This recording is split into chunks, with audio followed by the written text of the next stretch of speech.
So gas goes in here and electricity goes in here. This is a plug-in hybrid, meaning two energy sources drive the vehicle, gas in the tank, and electricity in the battery. So here's a look at how we control everything in here. Check this out. Shift gears with a dial. This lets us switch from electric to automatic to hybrid mode, referenced easily up here in the information display. And we can choose different drive modes and terrain settings down here: Eco, Sport, and Smart. If we want to change the terrain mode, we just press this button. Also easily referenced up here for snow, mud, or sand. And those are some of the different ways that we can control the hybrid engine and powertrain of this machine.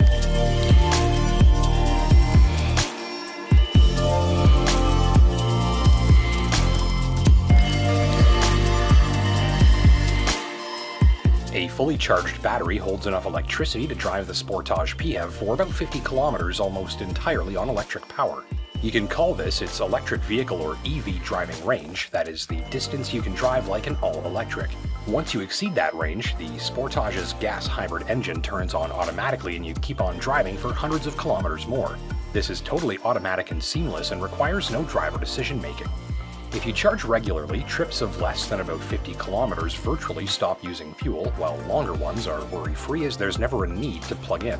A full tank of gas can propel hundreds of kilometers of driving before you'll need to find another gas station. What are the rebates on the Kia Sportage PHEV? These vary from province to province, so here's some information from ChargeForward.com to help you determine the rebate you'd qualify for based on where you live. That's a $5,000 federal incentive that applies to all provinces and territories, along with additional provincial rebates in some provinces. Special thanks to ChargeForward.com for the information. For many families, this ability to reserve gasoline use for longer trips means a virtually fuel-free daily commute and errands. And if you're coming to this machine from a conventional crossover, you'll probably need to visit the gas station a few times a year, instead of a few times a month if you charge on the daily. In the specific conditions of my test drive at sub-zero temperatures, driving 100 kilometers in my tester cost me about $2 worth of hydro. When running on gasoline hybrid power, covering that same distance cost me about $12. Your conditions and the price of energy and gas where you live may vary, but on my watch, every 100 kilometers of all-electric driving added about $2 to my hydro bill but saved me about $10 in gas. So the more you charge, the more you save. Can you drive a plug-in hybrid with no fuel in the tank?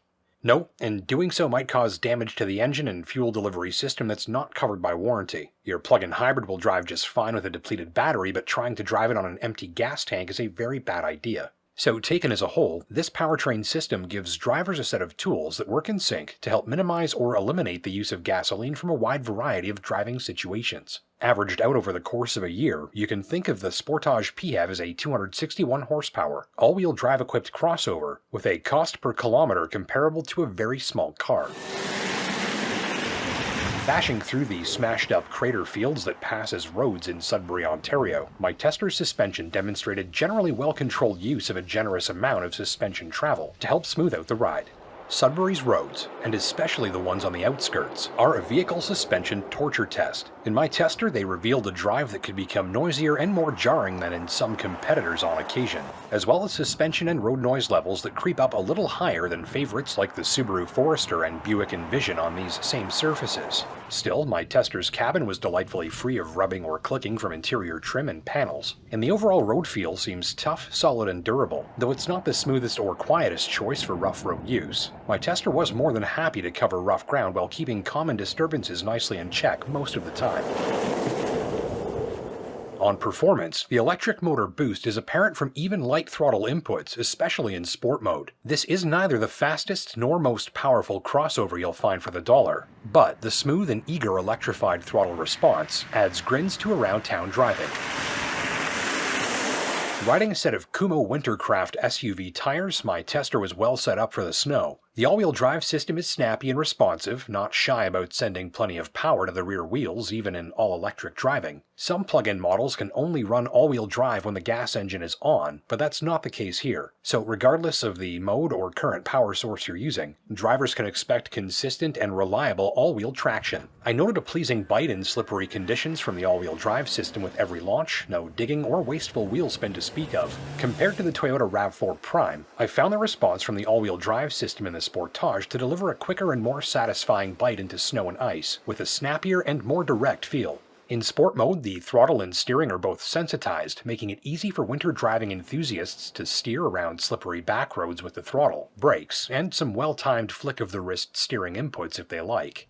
So in the gamut of winter driving conditions on these specific tires, I felt consistently well backed up by my tester's all-wheel drive and traction management systems, and noted smooth, quiet, and late engagement of the ABS brakes during hard stops on most surfaces. This adds a further feel from the driver's seat of a drama-free and confidence-inspiring cold-weather drive. You take it all in from an interior that's brimming with daring shapes, dramatic angles, gloss surfaces, and high-end interfaces. The shifter is a ridged dial, with seat and steering wheel heating controls just ahead. Fire it up on a cold morning, and you're in gear with your heated seat and heated steering wheel fired up with just a few millimeters of fingertip movement. The all-digital instrument cluster has solid graphics, various handy displays, and plenty of easily sorted information that keeps drivers apprised at a glance while engaging them with the current goings-on of the hybrid tech. Further down, the single curved display panel is a responsive and sharp touchscreen infotainment system that's logical, great to look at, and easy to find your way around in. Notably, display graphics tie in nicely with the fonts and graphics used on control surfaces elsewhere within the cabin for a modern, cohesive look with interfaces and controls that integrate nicely within their surroundings. The presentation of onboard technology is a major part of the Sportage PHEV's character, and new drivers will likely find their new high-tech toy box to be approachable, fun, highly informative, and very easy to use. There's one exception, however, and it's the climate control system. So this is a little bit fiddly. Check this out. We have this one console right here that basically has the controls for our stereo and infotainment system along the bottom there. And that single console has two jobs that we have to switch between in order to use them. So if I want to go from stereo to climate control, I have to press this button here. And you can see how that all just changed. We'll do that again. So on the left here, we've got a volume and power knob, but in this mode, we have a temperature control knob instead. And instead of stereo and infotainment controls there, we've got climate controls, defroster, and the like. The push-button mode switch is a cool visual trick, but more complex in action than I appreciated. If you like, you can press and hold the button for 3 seconds to toggle the default setting. Elsewhere on board, I noted a flat, wide, and easy-to-access cargo hold in the back. The power tailgate closes at a button press. So comfortable seated driving position for your 5'10", 200-pound correspondent in a heavy winter coat with big winter boots on. Nothing too cramped or crowded, knee room's adequate. More than the width of my hand above me in terms of headroom with this panoramic sunroof. Controls all within easy reach, plenty of at-hand storage. So there's my comfortable seated driving position. Let's see how someone of my size would fit directly in the back seat behind themselves. Second row seats impressed as well. I noted a deep seating position and tall door opening for easy entry and exit. And once seated, your 5'10", 200-pound correspondent found generous legroom and more than sufficient headroom even seated behind himself. Though more powerful and smoother riding options exist for the dollar, the Sportage PHEV's competent winter performance, approachable and engaging tech, and unique sense of style should help it connect readily with plug-in curious shoppers after some of the market's latest and greatest tech and hardware.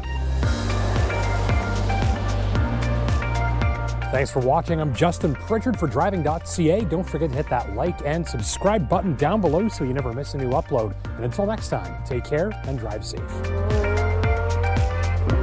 If you liked this video, we've got plenty more like it, so consider hitting the subscribe button down below so you never miss a new upload, leaving a like if you learned something new, and until next time, take care and drive safe.